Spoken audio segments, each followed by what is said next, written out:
The dominoes continue to fall after members of the LA City Council were heard on a recording making racist comments, who's now stepping away from their position as a result. And we're giving you some Halloween help. If you're looking for a costume idea, we'll tell you the top trends. Hello, everyone. Welcome to The Rundown. I'm Robin Winston. More fallout in one of the biggest scandals to rock City Hall. City Councilwoman Nury Martinez now says she's taking a leave of absence. And according to the LA Times, Ron Herrera, the president of the LA County Federation of Labor, is stepping down.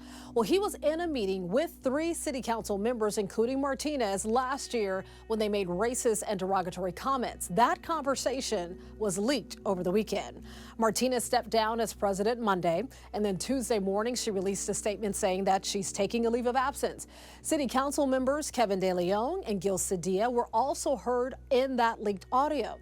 Martinez made racist remarks about council member Mike Bonin and his black son, as well as Mexican descendants from Oaxaca and the Armenian community.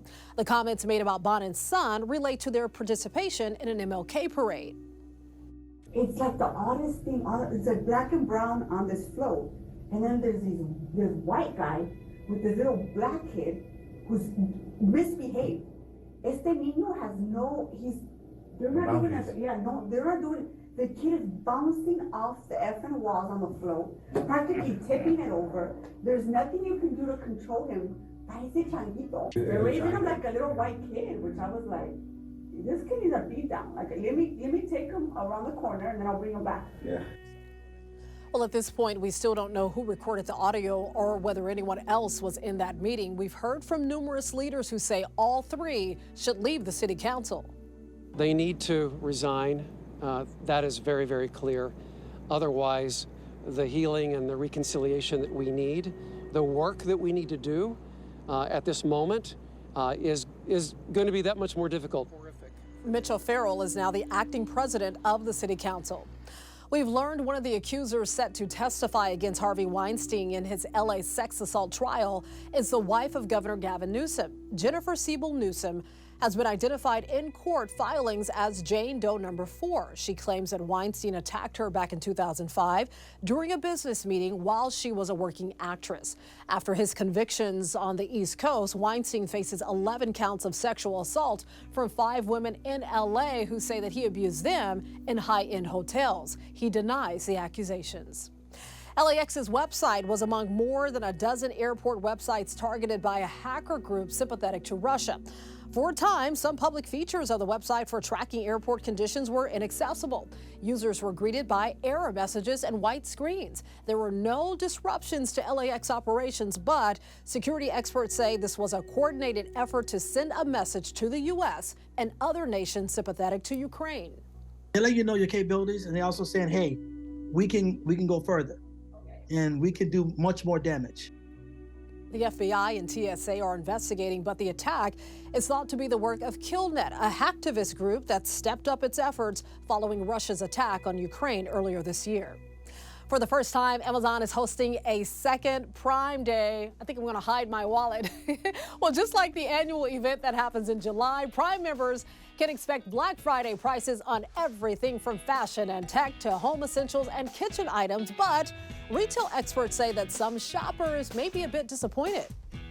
Unequivocally, Black Friday is going to have a bigger selection. There will be more retailers participating. So you're going to have a bigger range of discounts and items to look at in general. Amazon sale runs through Wednesday. Some changes in your forecast. Meteorologist Belinda Leon says we have some rain heading our way. Well, in the month of October, our average rainfall increases, and it's the start of the water year. We're going to get some rain today, but unfortunately, it comes with the risk of flooding, lightning, gusty winds, and also small hail. Now, there's a low risk of these storms becoming severe, but you'll notice by the Storm Prediction Center map that we have a chance of seeing that stormy weather today and possibly into Wednesday. And it's because of this area of low pressure that is hugging the Southern California coastline. It is also causing a deep marine layer and cooler temperatures compared to where we've been, an additional chance for rain end to the weekend. Now, look at what it's doing to the temperatures. In Moreno Valley, we have highs in the low 80s for the next several days. A little bump on Thursday, but as that storm system starts to move away from us over the weekend, it's going to cause the temperatures to come down a bit more. We'll have 70s on Saturday and Sunday. The Holocaust Museum of Los Angeles is inviting Kanye West to come for a tour. The invitation comes after his anti-Semitic post that got the rapper locked out of social media. The Holocaust Museum sent out a statement saying words matter and words have consequences, and that Kanye is welcome anytime to learn about the Holocaust and genocide. Well, a lot of fans couldn't help but smile watching a reunion of one of the big screen's most beloved duos ever. Michael J. Fox and Christopher Lloyd went back to the future on stage at New York Comic Con.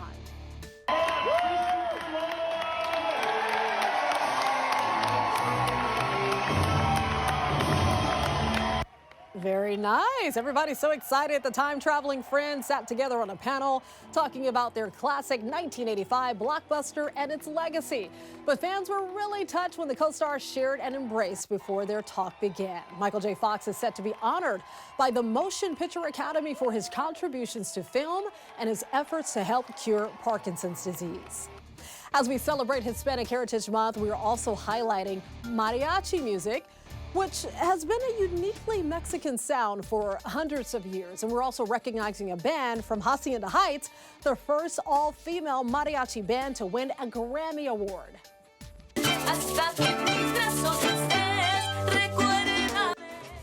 These are the Mariachi Divas. They have 2 regional Grammys and 18 albums under their belt.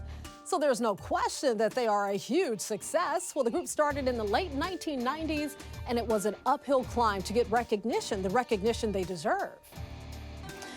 I'd love to sit here and say I was given a red carpet with flowers and welcomed into the mariachi world, but I wouldn't be honest if I did that. It was very difficult. Cindy says she wants to celebrate all cultures, and she feels like she's done that with the Mariachi Divas. I just love that name. Well, no winning tickets were sold with all 6 numbers in Monday night's Powerball drawing. So, you know what that means, right? The jackpot is getting bigger. And this is what I like. We're talking about $420 million. I need to go buy a ticket like right now. So there were 4 tickets sold with 5 numbers, but they were missing the Powerball number. Those are each worth $1 million. Hey, that's good enough, right? That's still a nice chunk of change. Well, the next Powerball drawing is Wednesday night. So not to be a negative Nancy here, but just keep in mind that the odds of winning are about 1 in 293 million. I just want to put that out there and give you all the facts, but there's still a chance. Inflation has caused many of us to reevaluate what we spend our money on these days. But if you think it's going to stop us from scaring up a good time on Halloween, you'd be wrong. So according to a new survey from the National Retail Federation, 70% of us are going to be participating in Halloween in some way this year, and they expect $3.6 billion to be spent on costumes alone. So once you add up, all the candy and the other goodies out there, spending could actually top $10.6 billion. That would be the highest mark since 2017. We bought everything. Yeah, because last year we didn't decorate so much. Did you think about dialing it back at all? Not at all. This is kind of like our favorite time of the year. People need Halloween to just forget about all the drama and have some fun.